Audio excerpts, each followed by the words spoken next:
Hi, and welcome to this heritage tour from the Royal College of Physicians and Surgeons of Glasgow. I'm Kirsty, and I'll be your guide for today. For Doors Open Day 2021, we want to take you on a tour of the previous premises of the college in the city centre of Glasgow. So let's go. This is the Cathedral Precinct, one of the oldest parts of the city of Glasgow. There's lots of historic sites here, like the Glasgow Royal Infirmary, the Glasgow Necropolis, and obviously the Glasgow Cathedral. We're starting the tour off here because this is where one of our founders, Peter Lowe, is buried. Quite a happy note to start the tour. The college has been established since 1599, and it all started with a letter to the then King, King James VI of Scotland, from Peter Lowe. Now, Peter Lowe was a surgeon who had trained in Europe because there were no medical schools in Scotland at the time. When he came back to Glasgow, he saw the state of medical and surgical practice. It was an absolute mess. Anyone could claim to be a doctor or surgeon, and it was totally illegal. So Peter Lowe wrote a letter to King James asking to start the college as an institution to govern the clinical practice in Glasgow. King James granted a charter which allowed Peter Lowe, along with fellow founders Robert Hamilton, who was a physician, and William Spang, who was an apothecary, to start governing clinical practice in Glasgow. Peter Lowe is one of the reasons as to why Glasgow is such a great medical city today. Every year, the college holds a memorial service, laying a wreath and holding a service of thanksgiving on its Founders' Day to celebrate the life of Peter Lowe. Now, with the college established, they needed a place to meet. Let's head there next. So the founders needed formal authority to start governing practice in Glasgow.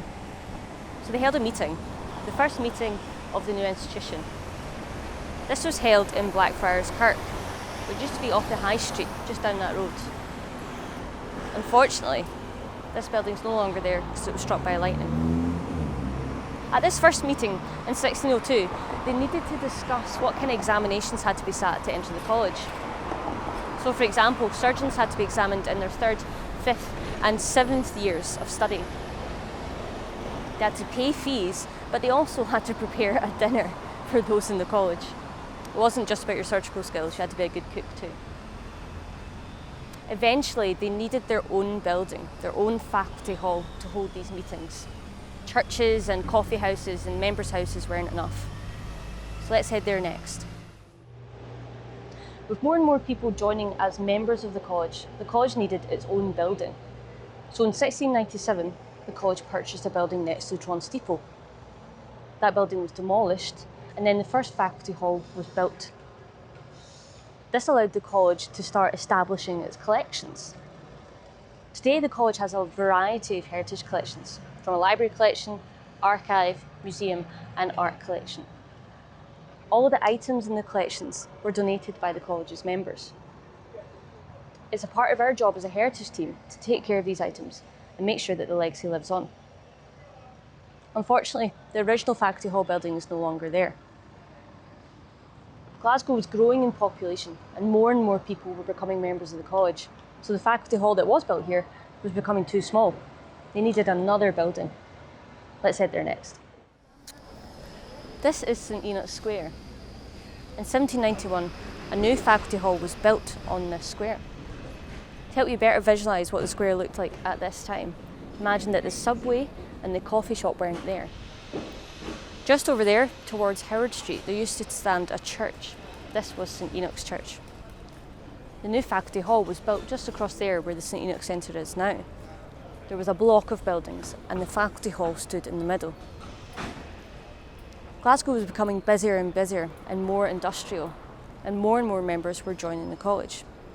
Soon the faculty hall, known as the Surgeons' Hall then, was becoming too small.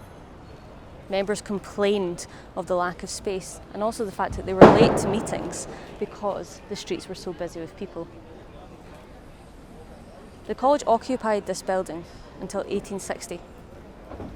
Then it was demolished to make way for the St Enoch railway station and hotel, which obviously is no longer there. They needed a new building far away from the busy streets of Glasgow. Let's head there next.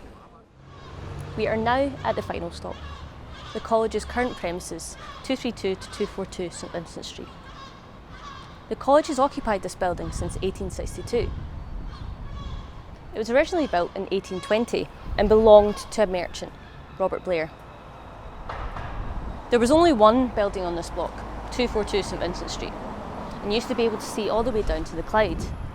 But as Glasgow's industry grew, buildings started to occupy this space.